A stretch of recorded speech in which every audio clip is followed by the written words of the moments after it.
Hi, you're listening to Bold Works, the space where women connect, share stories, laugh, and tell the messy truth about careers. We are here to figure out how to survive the chaos of work without pretending it's all fine. Spoiler, it's not, but together it works.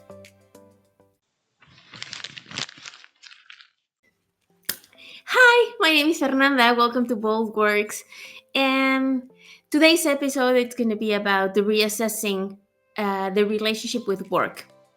I am super excited about this topic. Let me explain a bit why, and I'll try to be short in terms of time.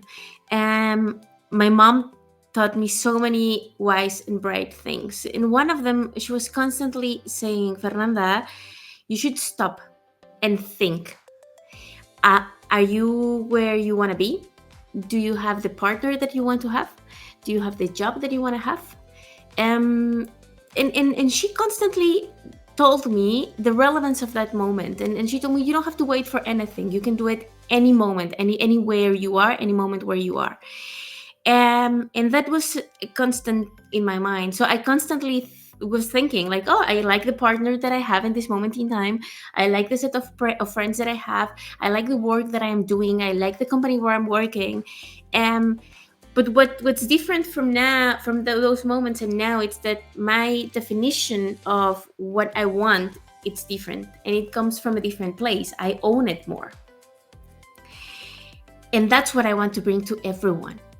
Like, this episode, it's not just about reassessing work, but the possibilities that come with it. um, it doesn't matter where you are in your career or in your life. It's always healthy to do it. And let's start from the basis. Just the fact that you have the choice, the the possibility of doing it, it's already a luxury. So if you have that luxury, please take advantage of it. Wait for a moment and think, what is what I want in my work? What's the type of work that I want? And together with that, and then let me explain why I do think this analysis is relevant when it comes not just to life and your partner and your friends, but also about work. So I come from this background where work defines so many things about you. It's about how much money do you have, where do you work, how does your network look like, what activities do you perform, if you go to holidays, if you don't go to holidays. So work, it's a big variable. Work, for me at least, it's a place where I get to challenge myself. I get to understand my set of skills, my capabilities, how ambitious I am, how eager I am. So work, it's a playground. Work should be one more playground and not define ourselves. But doing that exercise, I think it's not an easy thing. I think it requires a lot of things. When we were discussing with Shada on the other episode, and I thought it was about courage, and she was like, well, I don't think courage is the thing. um, it's about empathy for sure, what we were discussing with Eva. So what does it take to do this exercise of reassessing what work means and brings to your life nowadays? And for that, I'm gonna invite someone. Her name is Juliana Romano. She's a career mentor specialized in guiding professionals through their transformational processes, so she knows a lot about this. And also, she has a really nice story. So join me for one more episode of Bold Works. Let's see if I am able to at least address few of the questions that we have, laugh a bit, and connect with all of you.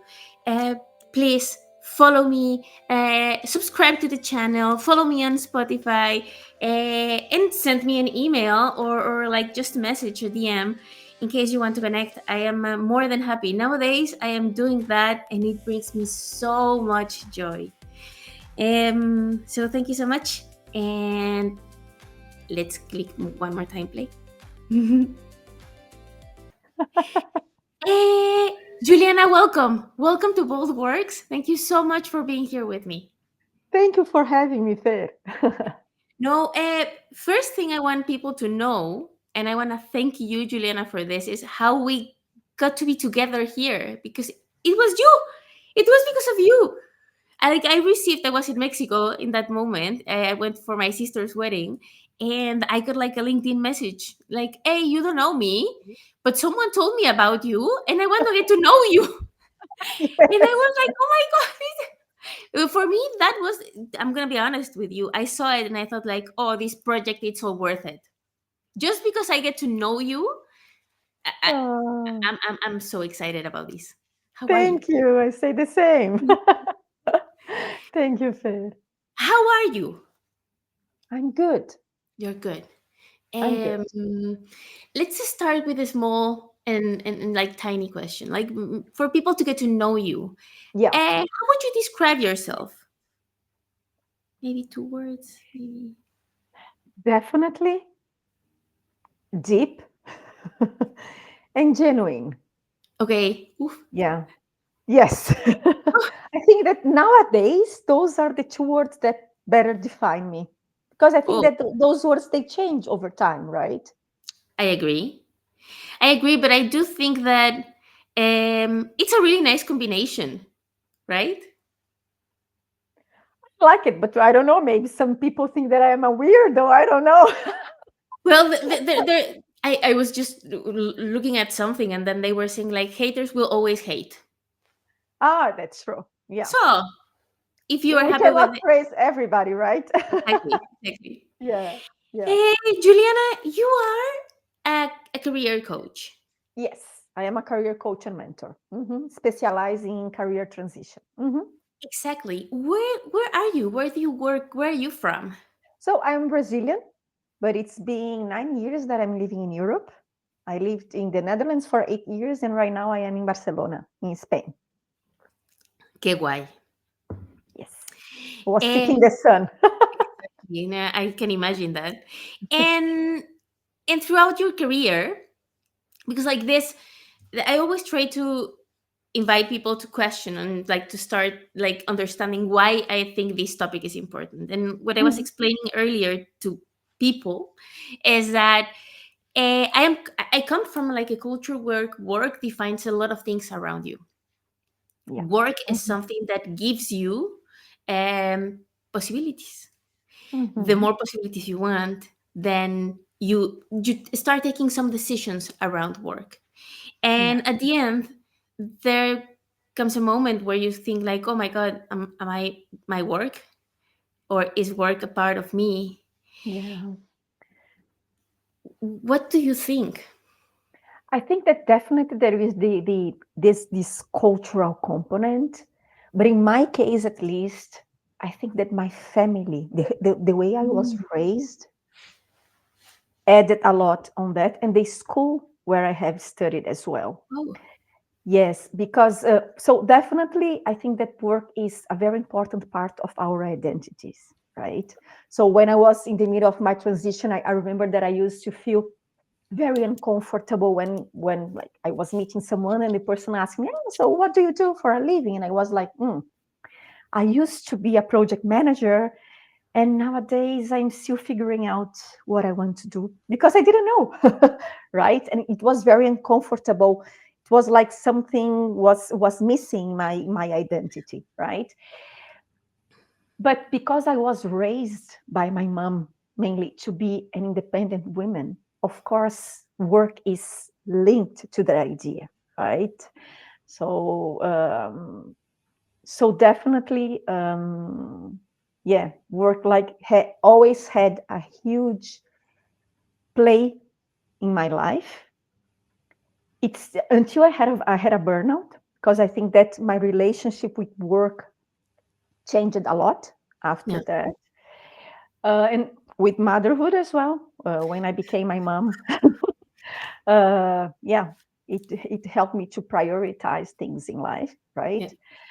And my school as well. So I studied at a school that they were very demanding. They were like helping the students to enter in the best universities of Brazil. So yeah, there was like this burden Pressure. somehow. Yeah, yeah, Yeah, yeah. yeah, it came I with a am lot of even like, pressure. oh my god. Yeah, yeah. So what you're saying is this is a systemic situation, right? Like there Mhm. are a lot of like players in this landscape. It comes from, and of course it comes out of love from parents, right? Like That always. I would never challenge, neither judge. They do it out of love. They do it considering their own standards. But there are schools that also like bring more pressure, uh, and everything that comes after that. The network that you create, the type of holidays that you start going to, Yeah. the places where you eat, the it's a lot. I think in a Yeah. moment in time. And of course, when you have a situation like a burnout or being a mom, you get like you start like, eh, okay, what do I want to do now? Because you have to reprioritize. You get perspective out of those situations, out of that crisis. Exactly. I am a believer of that during crisis, like amazing things are being created.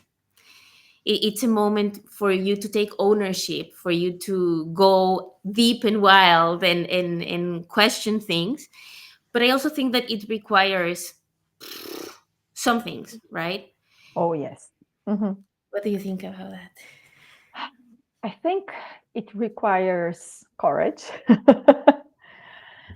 um, I think that we need to, yeah, when we are reassessing, when we are reevaluating what is important for us and what is the yeah the play that work is going to have in our lives. It's like, yeah, it takes courage, it takes patience, it Yeah. takes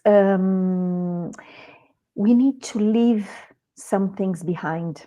That, at least this was my experience, right? I felt that I needed to reframe all those limiting beliefs. I need to understand who I really am. Yeah. And this is very deep. This is very deep. It's not like an easy question to answer. Who are you? Because I always say that when we talk about those beliefs, it's like we have those glasses on, and many times we don't even realize that we have those glasses on, right? Yeah. So it's important to go deep and reassess who we are, what we really like, what brings us joy, uh, what we are good at, what are we naturally good at, right? What is like effortless for us. Okay, let me try to, because from this I have two questions. The Yeah. first one is how, at least in your case, from your experience, from others around you, how do you know what really matters to you? Like, do you like exercises? Is it about like, what do I have to be much more aware to understand, okay, what really matters to me? So at least what I had to access and what I help, for example, my clients to think about, it's like, okay, let's look at your past, because our past brings a lot of input to who we are on and how we behave, right? Um, and then let's say you already know that for you, autonomy is something super important. You want to have freedom to make your own decisions. But on the other hand, security is also important for you, right? And money represents security for example. But I always say that we need to compare bananas with bananas in order to understand what is more important, right? Because in my case, when I was reassessing what I wanted to do, I had both the security and the autonomy. And usually it's like, if you think about a cage and you are like in a cage, you have a lot of security, but you don't have autonomy, and vice versa, right? Yeah. So to compare banana with banana is like, okay, let's say that you start looking for a new job and then you get two job offers at the same time. Job A, you are going to have a lot of autonomy. You are in a company that really values autonomy, and you can be a decision maker. You can have freedom, right? But you don't feel that there is a lot of security. Job B, you feel that you are very secure, you It's a have big money, company, it's no a big money company, problems. exactly, but you have a boss that micromanages. You are not going to have autonomy, or it's a super hierarchical company. So, Yeah, which option would you choose? yeah, So you know that both are important, but which one is more important? yeah. So I would start by like listing everything that you know that is important. Look at the past, like how did you make decisions in your career, in your life? List all of that and start comparing. And then you are going to come up with, yeah, what is more important for you right now. Because I always say that the hierarchy, the order of those Of values, course. Yeah, they yeah. change, right? Yeah, I They do change. think that in this case, the order of the factors, they do have an effect on the full equation, right? No, Yeah. I fully agree with you. I was when I was like writing about this topic, and one of the things that I love about the exercise that you just shared with us is it's a value driven one. I was reading to like listening to this podcast, and a guy from I don't know which company, he was saying like he had this same set of values, and whenever he was working in a company, and after a while, because he tended to always have like super good positions and great teams and so on, he was like, okay, is this really attached to my set of values? Like, do this impact and creates the effect that I want? Because it's me, it's my energy, it's my effort, it's what I am like pushing. So I find it super powerful, because Yeah. the more you feel there, the better. Yeah. So the thing is that it's all about the external environment, right? And how much aligned the external environment and the company's values and mission and etc. are aligned with yours, your personal values. Yeah. But I think that usually we cannot um, control what happens Of course. externally, right?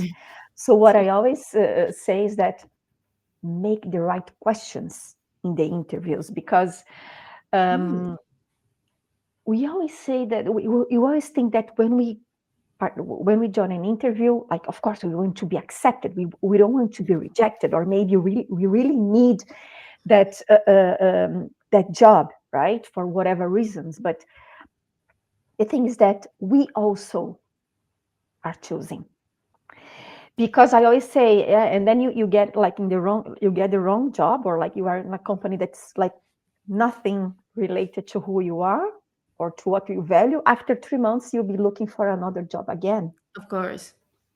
or you see yourself like diminishing yourself, like to fit in, right? And where is the authenticity there?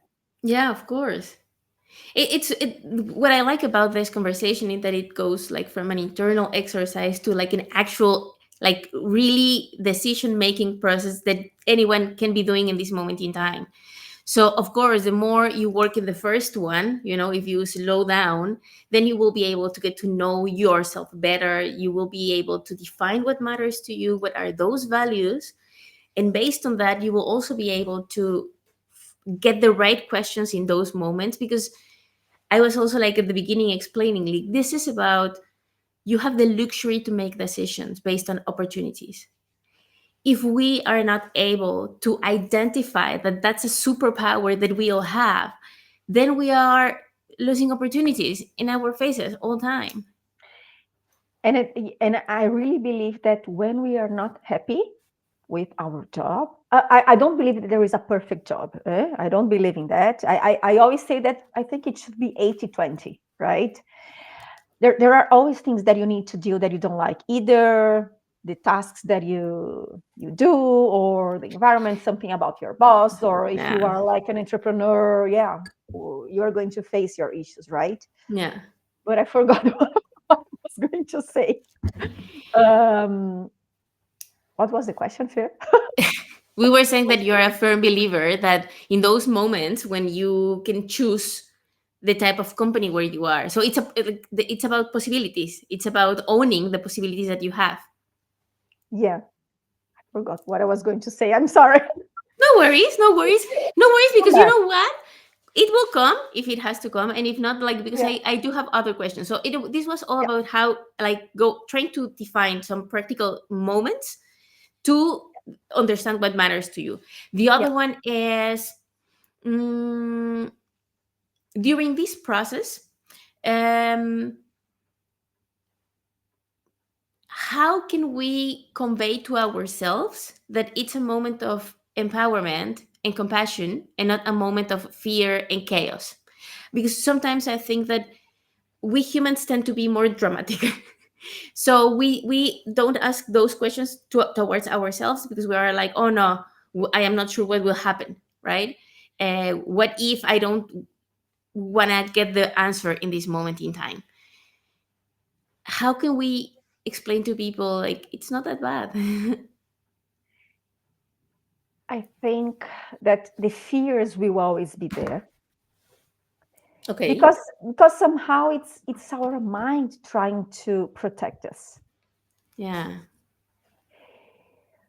At least in my case, I think the fears were still there, but there was a moment that I couldn't cope with the situation anymore. Yeah. And if you realize that, yeah, I because in my case, I was like when I was in corporate still, I was financially super stable.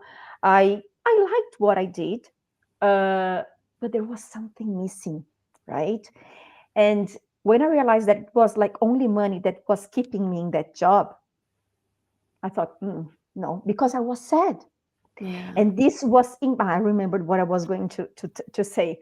It impacts our relationship with people as well. Because the things that, at least I'm a believer that if we are not okay with ourselves, how come can we be okay with people around us, Yeah. right? So at the end, you need to, balance what you want, what is best for me and for you, and there is no right or wrong in the end, right? Because some people are not happy and they say, you know what, but it pays my bills, I can make choice or whatever, and I'm going to accept that.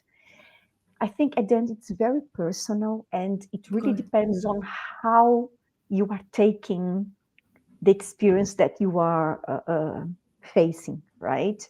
For me, it reached a point that, yeah, was unbearable. And maybe, because I would like to make one remark. Of course, it's not always, because this might sound for some people that we are trying to convey to people, yeah, stop your job, quit. No, no, no, no, no. No, people, we are not telling you to quit your jobs. Yeah, Okay, we are telling you to make a pause, think, okay, what is my definition of success? What are the values that guide my life?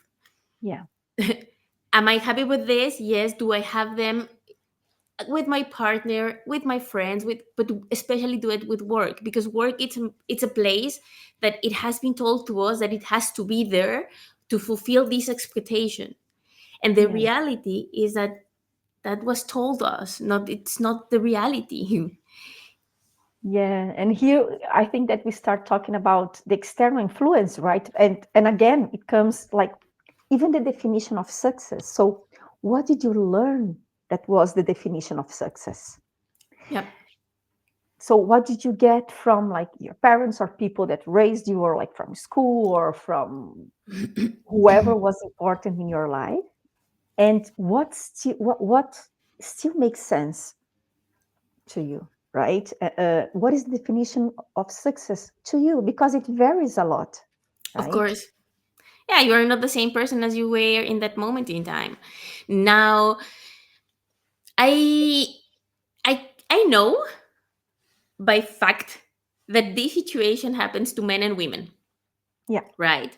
Like, I know at least three guys that I have to have conversations with them about this. Like, okay, I am not sure why am I in this place in my career. There's no logic. Like, I was not owning those decisions. And now they are like kind of like in a small crisis, like, okay, what do I yeah, want to do now? So I am not saying that this is specifically for women, but why do I think it's relevant for women is, women, we've been raised with the expectation that our personal environments are more important than our work environment.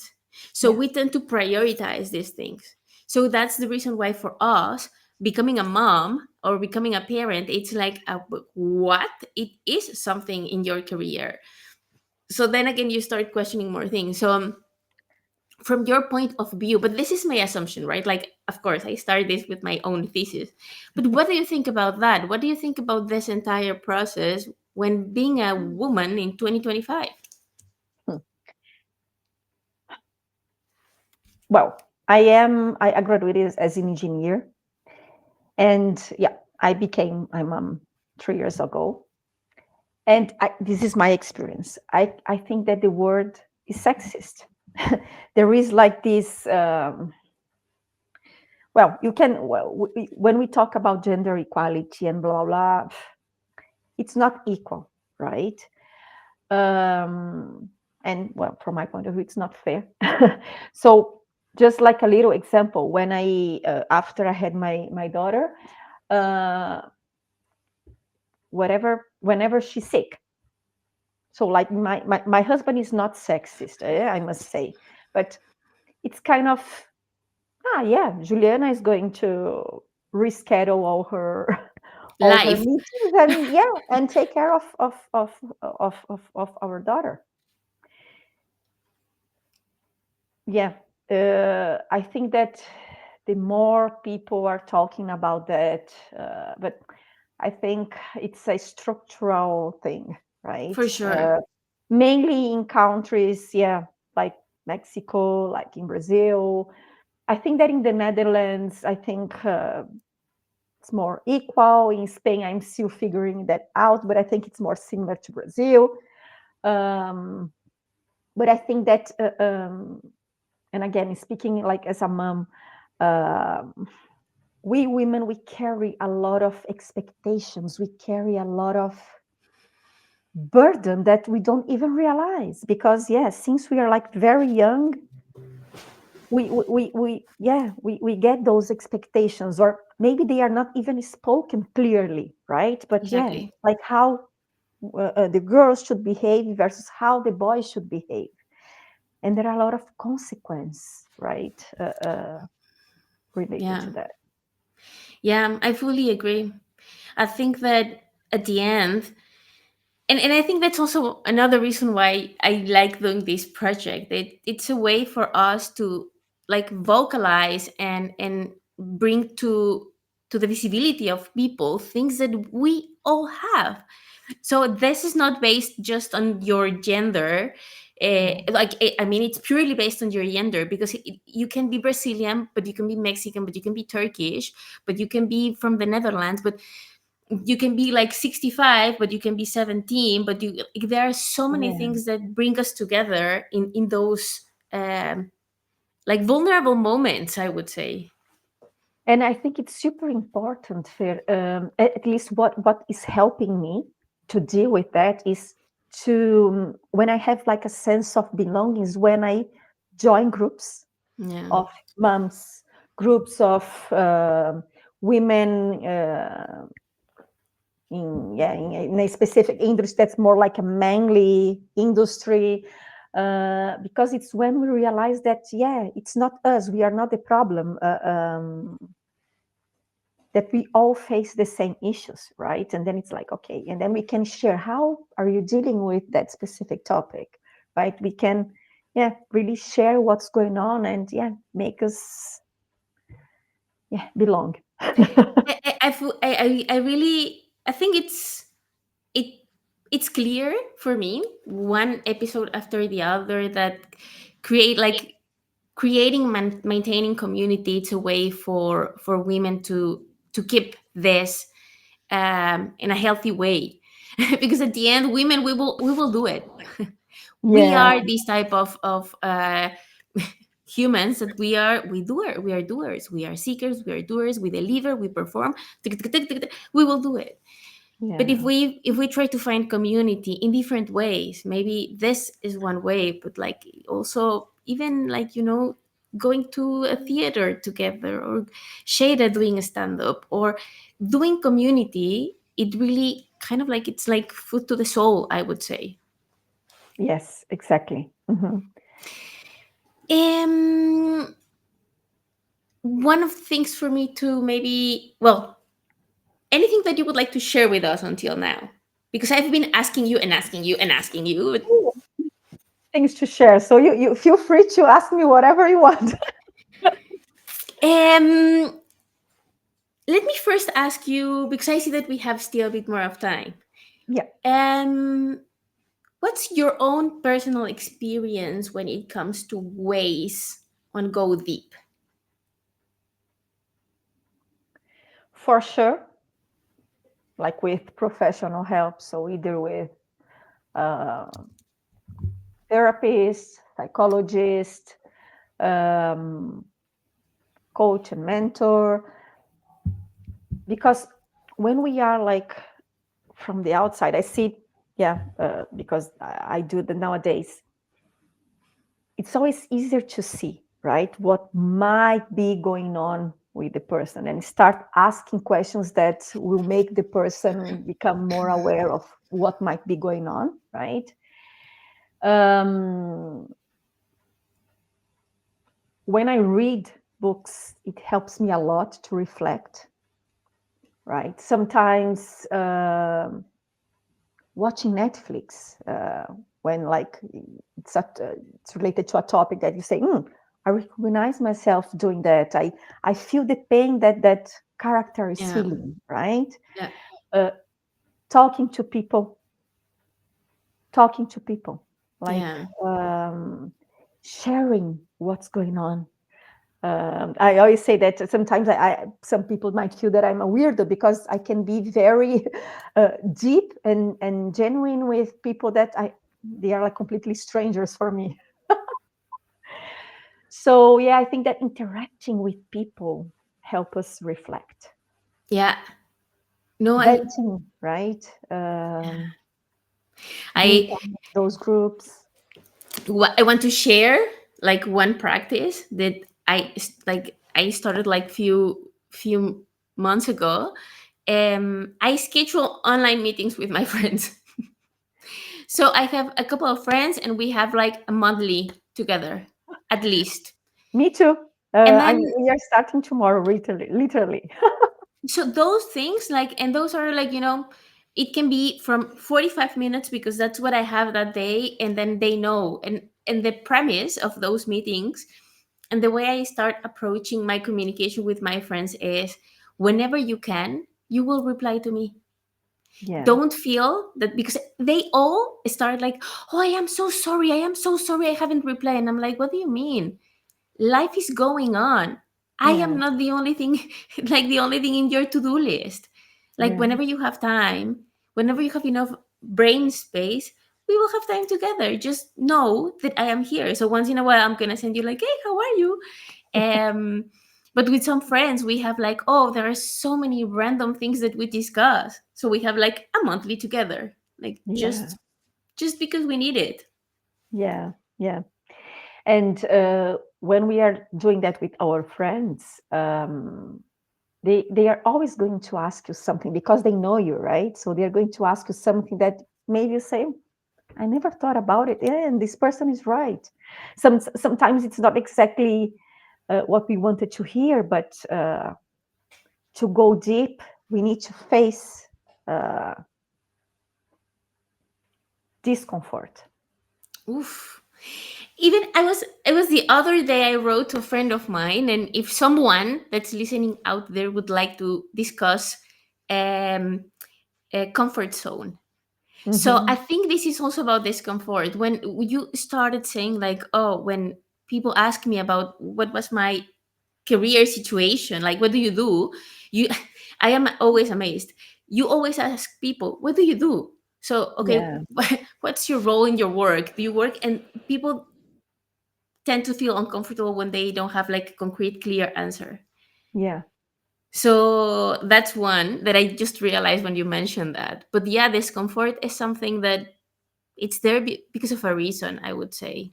Also because of what? Sorry. because of a reason. So if you get discomfort, it's because you have to work on something then. Yeah. What I'm learning currently is that where there is fear, where there is discomfort, there might be healing as well. Yeah, of course. There is opportunity, right? Yeah, always. But then more like on the spiritual side, when, yeah, if there is something that you need to look at, watch out. Oh my Don't run God. away. Don't run away. And usually we run away because, yeah, we don't want to suffer.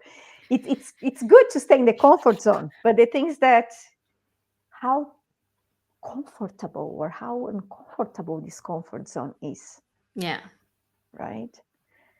Because if it's like just a little uncomfortable, okay, yeah, stay where you are. Like, but for example, in my case, I was like, my body was shouting, was like screaming when I was facing burnout.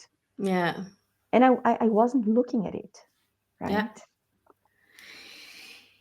So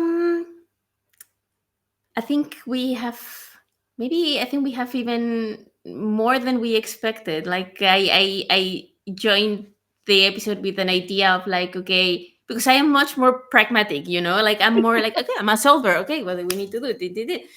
They give me a framework. I have these, I have that paper, I have this document. Uh-huh. Uh, but you brought us to deep inside us. Uh, so thank you so much for that, Juliana. Thank you. Thank you for having me. Where can people find you? Of course, like, They can find me, you mean work wise, on LinkedIn? and life wise, also LinkedIn, because that's Yes, also where you found me. yes, that's true. Well, I'm always online on LinkedIn. Not always, but yeah, I think nowadays it's my preferred social media. Although I think it can be very toxic because we can start comparing ourselves with what's going on with other people. Oof, yeah, But yeah, it's more like my work too. That's why I'm always there. Juliana Romano, career coach, career mentor. You can find me there. amazing. I'm also like gonna share the links of your social media and your LinkedIn. Um, thank you I so have my much. website as well, julianaromanocoaching.com. Perfect. I'm also gonna include that one there. Juliana, thank you so much. It was Thank such you. a pleasure and a joy, and I hope that people can feel the same way and see you around. Thank you, Fer. Thank you for having me. Good luck with your project. It's Oh, very meaningful and I believe very purposeful for you. thank you so much. And I will keep you posted, sending you updates. Ting, ting, ting. I am slow but steady. So Don't this is worry. moving, and for me, that's perfect. Yeah, thank you, Fer. Thank you, Juliana. Bye bye, people. Welcome back. I hope you enjoyed this as much as I did. Meeting Juliana was like something really magic, and inviting her to this episode was like as magic as I thought it would be. Um, Let me do a quick recap. And of course, this is my own recap, but in case that you want to share your thoughts, please leave a comment. I would love to know what was your favorite part of the conversation with Juliana. Highlights of the conversation. One, the definition of work it's a conception that was told us. So we are able to challenge these limitations and these preconceptions. We just need to take an ownership and an active role in the process. Now, it's not easy. It requires a lot from you, um, but it's something that the outcome is going to be great. So with Juliana, we were able to discuss about values and how defining this inner compass via small exercises can really help you in your daily life and decision making process. We were also able to understand that the hierarchy of values, it also depends on the moment in time when you're doing this exercise. So also think about this as a screenshot. Um, Try if possible to do this with an expert, with some professional that can help you to do it, because this person will give you perspective, and that's something that you will need during this process. This is all about opportunities. This is all about trying to own a process that might seem a bit chaotic, but it can be really rich. Last but not least, connection. We discuss community with Juliana once more, and I will come up with a couple more of episodes about community. So I'm really excited about this. Thank you so much. Thank you for joining. Thank you for listening. Please subscribe, um, share the podcast with others, and see you next week. Bye bye.